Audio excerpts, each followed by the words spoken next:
New chapter बेटा chemical equilibrium, first heading types of reversible reaction. ठीक है, अगर आप आपके मॉड्यूल या शीट को पढ़ो तो उसमें एक स्टेप पीछे से चल रहा है, मैं समझा देता हूँ क्या।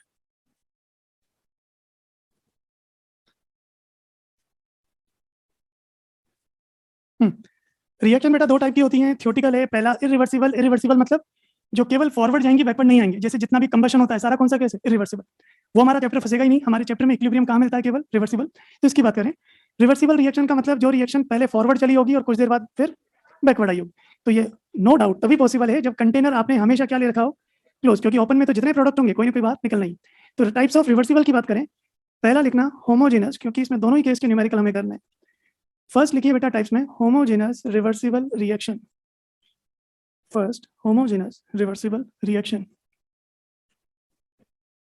लिखिए, शॉर्ट में डेफिनेशन लिख लो।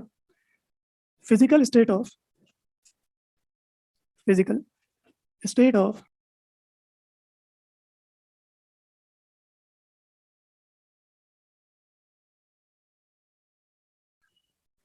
reactants and products, physical state of reactants and products is same. Physical state of reactants and products is same. Physical state से बेटा मतलब या तो सारे सॉलिड हो या गैस हो या लिक्विड हो। जैसे एग्जांपल डाल देना, H2 + I2 gives 2HI।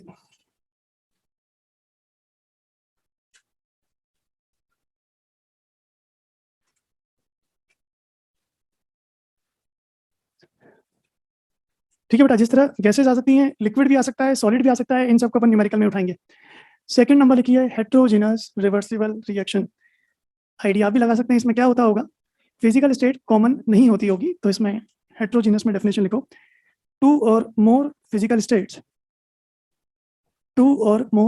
States are present, two और more physical states are present in reaction. जैसे बताइए, यहाँ सॉलिड के साथ गैस भी अवेलेबल।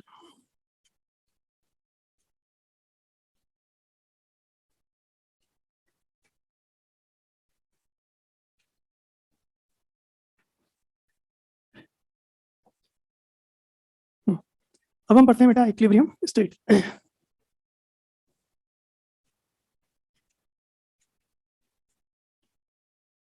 करें स्टार्ट। इक्विलिब्रियम स्टेट, कोई बता सकता है क्या पहचान होती है इक्विलिब्रियम की?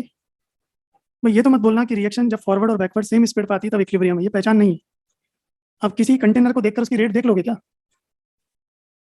वो टाइम जब रिएक्टेंट प्रोडक्ट में चेंजेस होना ही खत्म हो जाए, हर एक की concentration, pressure, volume, temperature, refractive index, एक एक डेटा, रिएक्शन आपको कैसा लगे कि रिएक्शन रुक गई, लेकिन रिएक्शन दोनों डायरेक्शन में सेम स्पीड से चलती होती है। इक्विलिब्रियम स्टेट की डेफिनेशन लिखो, state of reversible reaction, state of reversible reaction in which rate of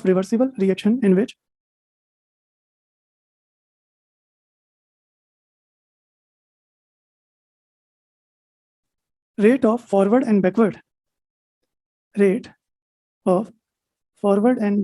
reactions are equal। लेकिन बेटा ये बोलने के हिसाब से ठीक है, लैब में हम रेट नहीं निकाल पाएंगे, तो उससे ज्यादा बढ़िया क्या है, and concentration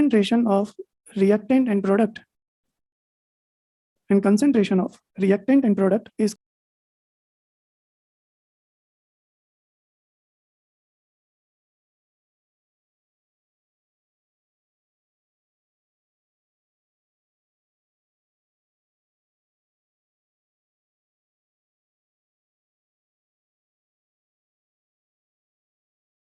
constant। concentration of reactant and product is constant, known as equilibrium state।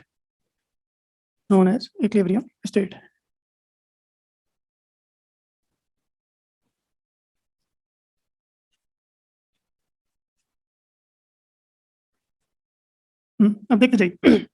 मान लो बेटा मैंने एक रिएक्शन ली ए से बी, T = 0। कुछ मैथमेटिकल बात करते हैं। चलिए, शुरुआत में आपने कंसंट्रेशन ए की ले ली 10, शुरू में कितना होगा, बी। कहानी आप भी जानते हो, शुरू में ए से बी बनेगा, धीरे धीरे बी के पार्टिकल कलेक्ट होंगे, फिर बी के पार्टिकल जब सफिशिएंट हो जाएंगे तो उनसे क्या बनना शुरू होगा। तो मैंने इसमें टाइम ध्यान से सुनिए, टाइम के साथ ए की कंसंट्रेशन और टाइम के साथ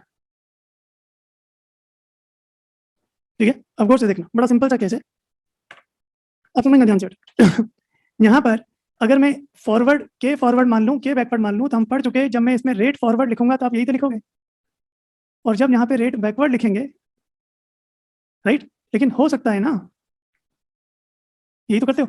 अब मुझे नहीं पता एयर भी क्या है, ध्यान से सुनिए देखिएगा, शुरुआत की बात करें, क्या मैं बोल सकता हूँ इनिशियली रेट फॉरवर्ड मैक्सिमम होगा और रेट बैकवर्ड जीरो होगा? टाइम के साथ क्योंकि कंसंट्रेशन एक ही कम हो रही है, इसलिए रेट फॉरवर्ड की वैल्यू कम होगी रेट बैकवर्ड की। तो हर एक रिएक्शन में ध्यान से देखना, शुरू में आर फॉरवर्ड मैक्सिमम है और आर बैकवर्ड जीरो, टाइम के साथ आर एफ कम होगा आरबी। अब ये आर एफ और आरबी हो सकता है कि रिएक्शन शुरू होने के बाद यहीं पर बराबर हो जाए, आप इस पर ध्यान मत दो, अरे आई एट की पावर कुछ तो लगेगी, मान लो ए की वैल्यू 1 है, मान लो बी की वैल्यू 3 है, तो 8 की पावर 1 और 2 की पावर 3 यही बराबर हो जाएगा। तो इसलिए हो सकता है, तीन केस है, तीनों एक साथ लेके चल रहा हूँ, आपने एक्सपेरिमेंट शुरू किया और आर एफ टाइम के साथ कम होगा, आर बी बढ़ेगा, कुछ देर बाद यहीं पर अगर यहाँ इक्विलिब्रियम आ गया तो उसके बाद फिर ये नीचे वाला डेटा ये सब गलत लिखा हुआ ये नहीं मिलेगा, क्योंकि अब एक सेकंड में अगर बी का 1 मोल बन रहा है तो उसी एक सेकंड में बी का 1 मोल, तो फाइनली रिजल्टेंट कंसंट्रेशन कांस्टेंट आएगी नहीं आएगी। ऐसा भी हो सकता है, कोफिशिएंट कुछ भी हो सकते हैं, तो मे बी सेकंड केस ये हो गया आपके पहला केस। सेकंड केस मैंने मान लिया कि इक्विलिब्रियम यहाँ जाके मिले जहाँ कंसंट्रेशन भी इक्वल हो जाए, तो ये इक्विलिब्रियम यहाँ पॉसिबल है। अगर यहाँ मिल रहा है इसका मतलब समझना यहाँ नहीं मिला होगा। और थर्ड केस हो सकता है एक्सपेरिमेंट में इक्विलिब्रियम बहुत देर बाद जाके मिले, सपोज यहाँ मिले। तो मैंने इक्विलिब्रियम के 3 केस बनाए, तीनों अलग अलग है, आप मेरी बात समझ रहे हो बेटा? अगर यहाँ इक्विलिब्रियम मिल गया तो ये सब नहीं मिलेगा देखने को, यहाँ इक्विलिब्रियम मिला, सॉरी यहाँ नहीं मिला और यहाँ मिल गया सेकंड केस में, फिर ये नहीं मिलेगा। और हो सकता है इक्विलिब्रियम बहुत स्लो मे भी, हो सकता है आपके पास इसकी वैल्यू कुछ ज्यादा हो, सपोज 3, और हो सकता है इसकी वैल्यू कुछ हो, तो हो सकता है इक्विलिब्रियम इस बार यहाँ देखने को मिले। अब इन तीनों केसेस को एक साथ ग्राफ पे देखें। केस फर्स्ट, ये मैंने वाई एक्सिस पे कंसंट्रेशन या मोलरिटी आप जो भी लिखना चाहो, बोली शुरुआत में ए की मैक्सिमम कंसंट्रेशन 10 और बी की 0, टाइम के साथ ए कम होगा और बी, ये ए का प्लॉट है और ये बी का प्लॉट है। अब ध्यान से देखना, कोई मुझसे बोले कि इसमें इक्विलिब्रियम कहाँ मिलेगा, इक्विलिब्रियम वहां मिलेगा जहां से ए और बी की कंसंट्रेशन कांस्टेंट हो गई, तो जहां से ग्राफ में आपको लगे यहीं से क्या आ जाएगा। आप बताइए इक्विलिब्रियम पर क्या ए और बी की कंसंट्रेशन इक्वल है? लेकिन बिना देखे मैं बोल सकता हूँ इक्विलिब्रियम पर जितनी रेट फॉरवर्ड है उतनी रेट फॉरवर्ड बैकवर्ड होने की वजह से ही तो कंसंट्रेशन कांस्टेंट आई। तभी तो अगर आपने नोटिस किया हो, इसको कभी भी इक्विलिब्रियम पॉइंट नहीं बोलते। इक्विलिब्रियम पॉइंट का मतलब है कि इक्विलिब्रियम यहाँ बना और फिर डिस्टर्ब हो गया, इसको स्टेट बोला हुआ है। अगर आप इसको मतलब डिस्टर्ब नहीं करोगे तो एक बार इक्विलिब्रियम आने के बाद ये टिल लाइफ मेंटेन रहेगा। सेकंड केस, इस बार अगर ग्राफ ये बनाया जाए तो ए की कंसंट्रेशन, ये ए का प्लॉट कम हुई, ये 5, आपको तो मैं यहाँ लिख दूँ, इक्विलिब्रियम पर ए कितना था 8, इक्विलिब्रियम पर बी कितना था ये 2, ये सब न्यूमेरिकल में काम मिलेंगे। बी की कंसंट्रेशन बढ़ी और बी की कंसंट्रेशन बढ़कर, तो यहाँ पर इक्विलिब्रियम, बस ग्राफ इसलिए बना रहा हूँ, कई बच्चों को लगता है कि सर जहाँ पर ये इंटरसेक्ट करते हैं ग्राफ वो इक्विलिब्रियम है, ऐसा कोई जरूरी नहीं है। इक्विलिब्रियम मेरे वहाँ से आएगा जहाँ से कंसंट्रेशन में चेंजेस खत्म हो जाएंगे। इस वाले गेम में ए और बी की कंसंट्रेशन सेम है लेकिन रेट, और थर्ड केस अगर मैं यहाँ बना दूँ, ये 10, ये 0, ये बेटा ए की कंसंट्रेशन और ये बी की कंसंट्रेशन।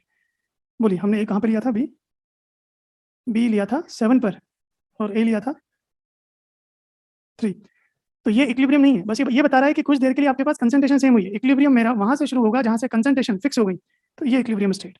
यहाँ पर भी बोल सकते हैं इक्विलिब्रियम पर ए और बी तो बराबर नहीं है, लेकिन रेट फॉरवर्ड और रेट बैकवर्ड, अगर आप ग्राफ नहीं बनाना चाहते कोई बात नहीं, मैं क्या समझाना चाहता था वो सुनिए।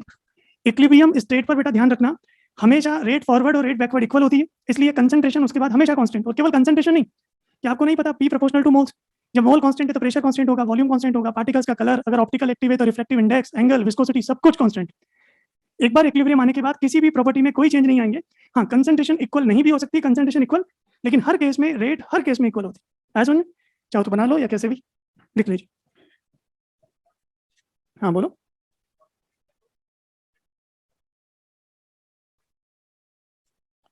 ये तो बस ये बता रहा है कि हाँ, नहीं वो तो आप स्पेशल केस ले रहे हो कि ए और बी दोनों की वैल्यू 1 1 हो जाए, फिर भी इन दोनों पे डिपेंड करेगा, इन दोनों पे डिपेंड करेगा, के एफ के भी तो नहीं हमारे पास, कुल मिला के फाइनल वैल्यू से तो आरएफ निकलेगा बेटा, तो मैं एग्जांपल देके बता रहा था। मतलब कंक्लूजन ये है कि इक्विलिब्रियम पर कंसंट्रेशन कांस्टेंट होती है, सेम हो भी सकती है और नहीं भी हो सकती।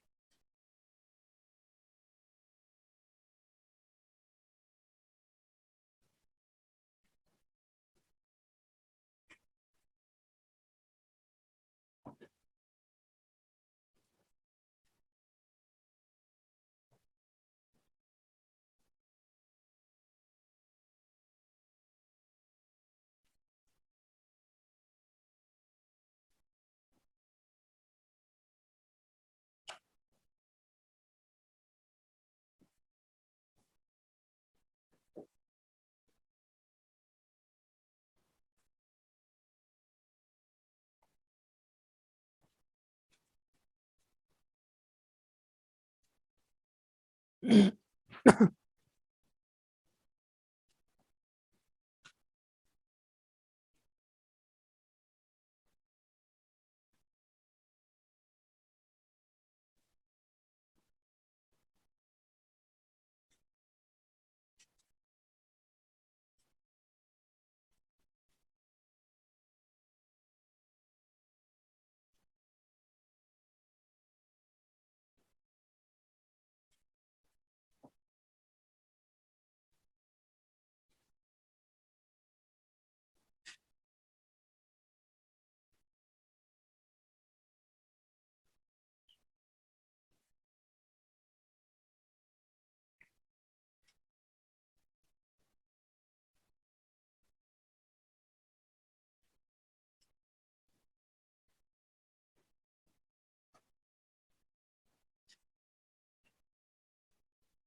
एक ग्राफ बनाइए, आज का लास्ट पॉइंट, प्रॉपर्टीज की एक्सटेंड करेंगे।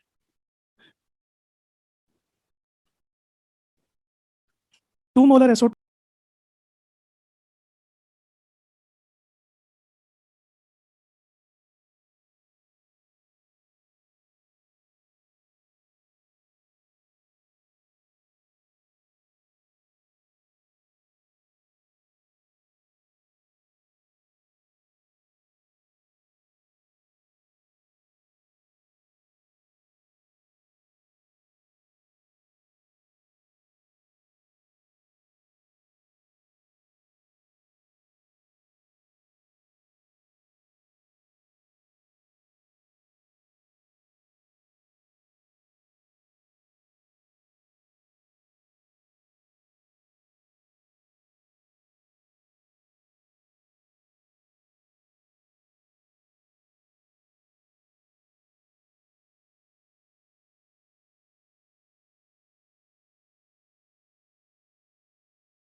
1 मोलर O2 को लिया है शुरू में और 1 molar SO3 produce at equilibrium state, plot the equilibrium state for concentration versus time. किस बेटा, फिर 2 टन बाद इसमें कैटलिस्ट मिला देंगे तो ग्राफ और अच्छे हो जाएंगे।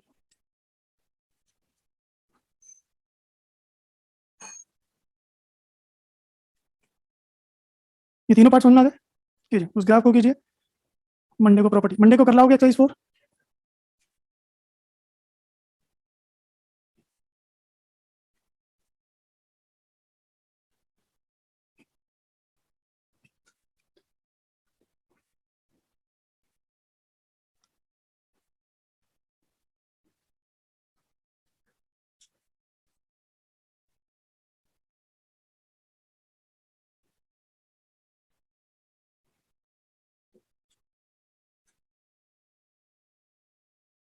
मोल नहीं, मोलर, मोलर, मोल अलग चीज है बेटा, कंसंट्रेशन मतलब, कंसंट्रेशन से मतलब हम मोलैरिटी की बात कर रहे हैं।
न्यूमेरिकल वही है जो हमने केमिकल काइनेटिक्स में किए हैं।